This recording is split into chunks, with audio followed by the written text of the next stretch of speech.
Welcome to the Ancestral Findings Podcast. This is episode 248. Do you have Quaker ancestors? If so, your genealogical research will be much easier. Let's talk today about the story of the origins of the Quakers, as well as how to research your early Quaker ancestors.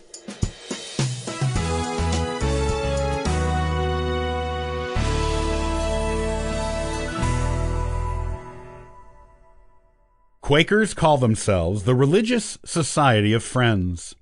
They were given the moniker of Quaker by other Christian denominations who derided the writhing and dancing in religious ecstasy that was common in the early days of the group.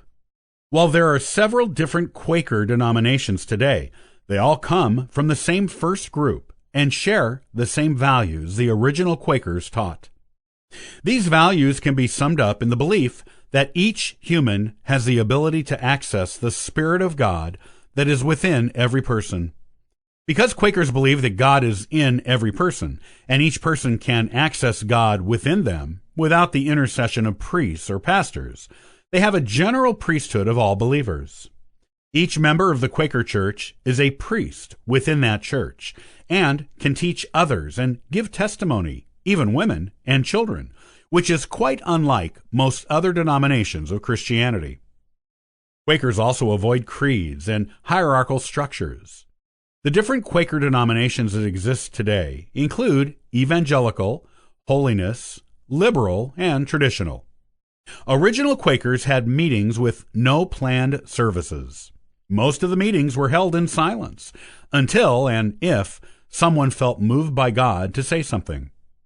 There are Quaker denominations who still worship this way today, while others have a prepared message given by a designated pastor, and sometimes singing as well. George Fox was one of these people. He had his own religious revelation that there is one Jesus Christ who can speak to thy condition, and afterward believed it was possible to have a direct experience of Jesus without the involvement of any ordained clergy.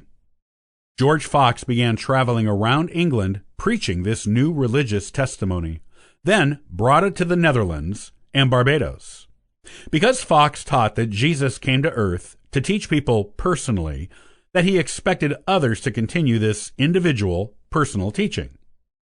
Quakers came to consider themselves the restoration of the true, original Christian church. The Quaker religion caught on with great popularity in England and Wales, though the dominant Protestant establishment viewed them as blasphemous and an unacceptable challenge to the nation's social and political order. They were persecuted through various acts, beginning in 1662, but this persecution ended with an act of toleration in 1689. Meanwhile, George Fox's followers made their way to North America and began preaching their testimony to the English colonists there.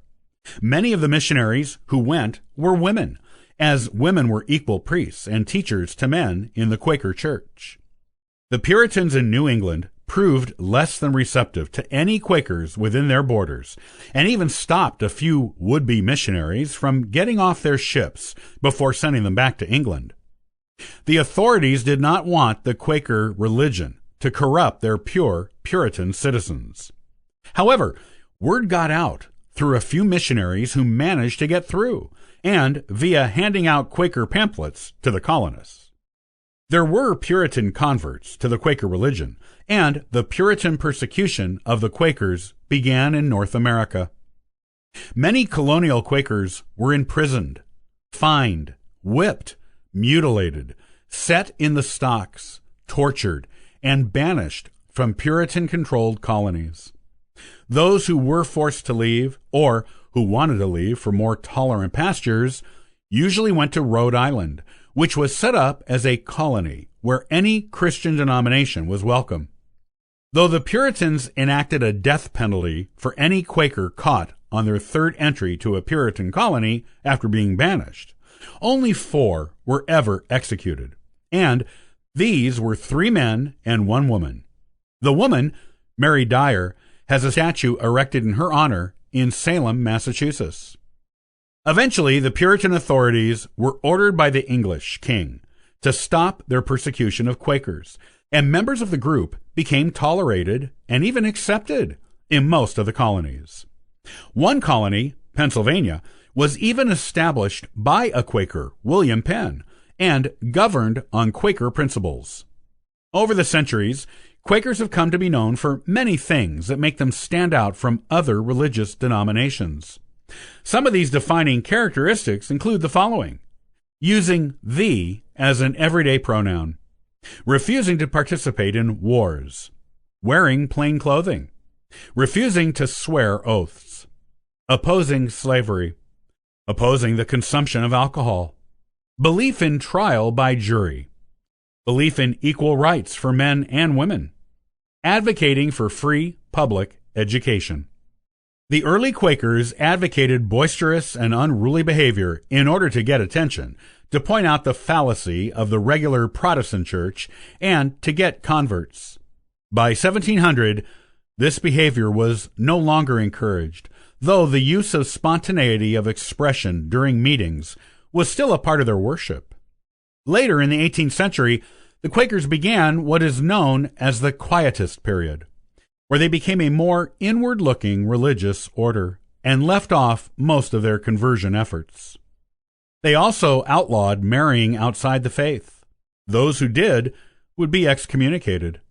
Their numbers dwindled in America and Great Britain, but reached a point where they remained steady, though they were lower than they had been in the beginning. The formal name of the Quakers, the Religious Society of Friends, was adopted during this period and has been used ever since. If you have Quaker ancestors, you are in luck, because Quakers are well known for keeping excellent records. There are detailed records of births, deaths, and marriages of Quakers going back to the early 1700s. Most have been microfilmed by the Mormons and are available at their regional family history centers.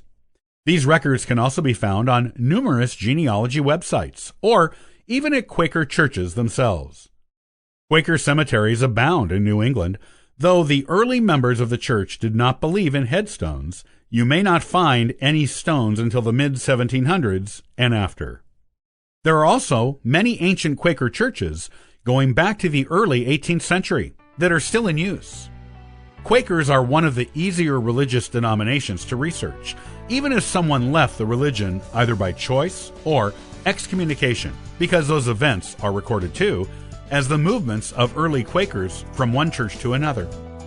You shouldn't have any trouble finding information on your early Quaker ancestors.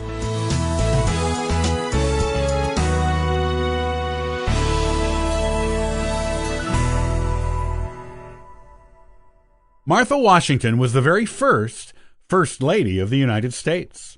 We all know this about her, and that she married George Washington. But what about her life before him and after him? Do you really know Martha Washington? Tune in next time for her story. Thanks for joining me today. I'll see you next time on the Ancestral Findings podcast. And for further info, you can visit us at ancestralfindings.com.